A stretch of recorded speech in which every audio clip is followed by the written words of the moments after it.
जब कोई इंसान सच में आपसे प्यार करता है ना, तो पता है उसमें एक बात बहुत अच्छी होती है।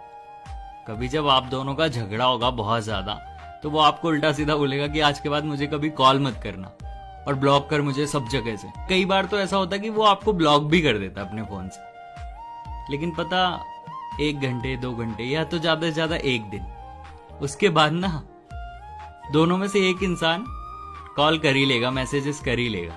यही तो होता है यार सच्चा प्यार। कितना भी बड़ा झगड़ा हो, कुछ भी हो, लेकिन रिश्ता बचाने के लिए दोनों में से एक कोई भी पहले आ ही जाए।